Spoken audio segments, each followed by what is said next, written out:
So what all that means is that Athletic Club 8th in the table, but Espanyol now up to 5th. Of course, Barcelona end the season top of the table, 4 points clear of Real Madrid. Now, in case you missed it, it was quite the press conference from Matias Almeyda after that defeat against Madrid. Cada partido que jugamos, que juegan los jugadores, que yo dirijo, los entrenadores reclamamos. El reclamo, cuando es con respeto, es válido para mí.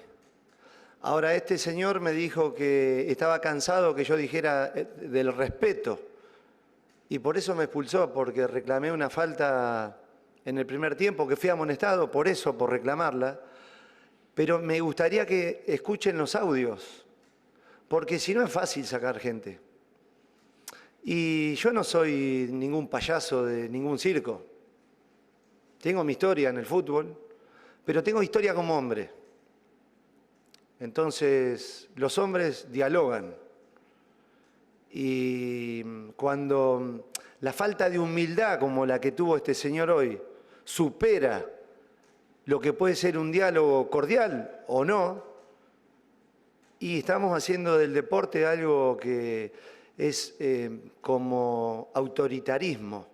Entonces, si dentro de esos micrófonos que tienen ellos, que todos ustedes pueden escuchar, si hay una falta de respeto mía, que la expongan.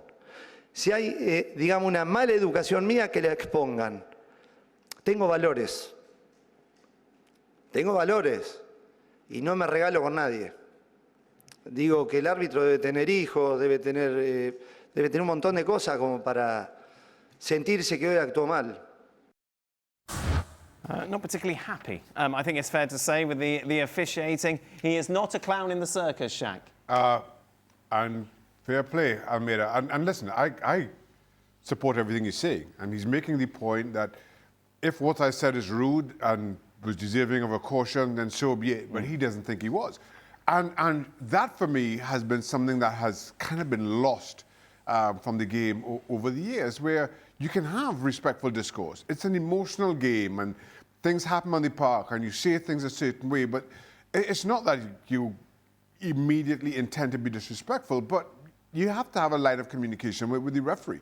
And I don't see how or why that should change, certainly to the level that I feel it has, and Hugo Almeyda is suggesting that it has. And to his credit, he's saying, listen to the tapes, because that's one good thing of the technology. Listen to the audio of it. If I'm wrong, I hold my hands up. If I'm not, then let the officials explain that. And I think that's a good position to take. It's quite the lecture. Yeah. Not from you, from him. Well, from us both. From you as well. Like, when managers have, like, you obviously, Kevin Keegan's famous breakdown. Yeah. Like, does that affect players at all? When you see no, not really. No? No. Nadem, have you had managers lose it at the end of games in front of the media? Not quite, but if I can talk about what he said there, yeah. Because there was a point when I was at QPR in the Championship and I was captain, and in these seasons when I was captain, it was when the initiative was put into where only the captains could speak to the referee. And so, like, I am on board with what he's saying, because you want to have a dialogue with the referee, and a lot of the time you're disgruntled about things. You're not walking around saying that that's a great decision, ref, this, that and the other. You tend to highlight the things which you disagree with.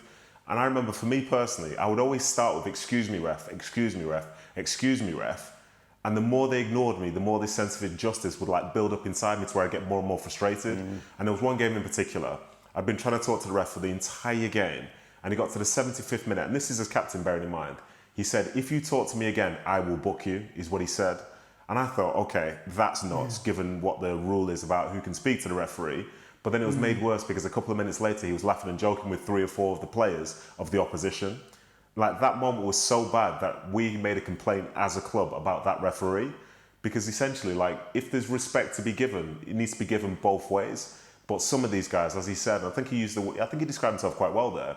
I think if you find an authoritarian type referee, then it can be really frustrating, because then you start to see some of the injustice and double standards, which can be dealt, but then you have no control over it.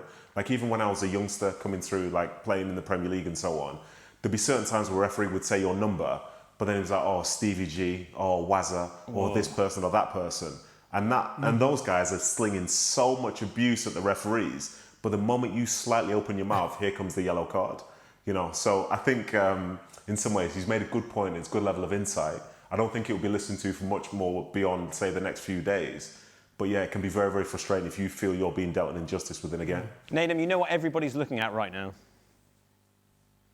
This thing. I deserved a red card for that and a 5-game ban. Yes. Did you get a 5-game ban for that? I hold my hands up, yes. Wow. I didn't even get a red card. I got a yellow card. I got away with it. It's one of the lowest points of my entire life, that. As I look back now, I wish I could delete the footage. But, you know, here we are. Mario, what was your relationship with referees like?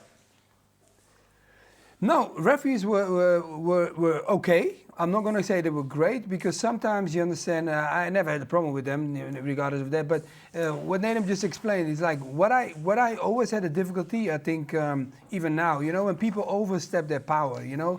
It feels like sometimes referees, before the game we talk to them. So if you're the captain, you got to go and meet them before the game. Your 2 captains come in the dressing room. He explains to you, okay, guys, when I blow the whistle, we're going to kick off. Make sure you keep them under control. Everything is really talked really smoothly. Then the game starts, and the first thing he goes, Mario, no, not now. And I go, didn't we spoke in the dressing room about your power play? And he goes, yeah. I said, then why are you acting like this game is all about you? Don't give me that feeling. I said, because the next game, I know you're going to blow the whistle again. And we're going to talk before the game. Yeah, what happens? The next game or a couple of games later, I get the same ref. So what I do, I say to the ref, are we really going to talk about football? Or are you going to just lie to us because we're going to go on the field and you're going to play a power play again? And he goes, no. I said, then please don't start. Don't make this game about you. Let's just 2 teams go at it and just give the yellow cards when you have to give them, give the red cards when you have to give. If you don't need to play them, then don't talk to us like we are little kids. We just want to win. Wow. And he goes, okay. Poor yeah, referees. because they overplay it. They overplay it. Got Nedum shouting There, in you your got to face. tell them sometimes. Yeah, power plays. Shaq was the only nice one. Just a reminder, the boys staying late to answer your questions on Extra Time. More on Mario's Dutch friend, I'm sure. Be sure to check it out on YouTube.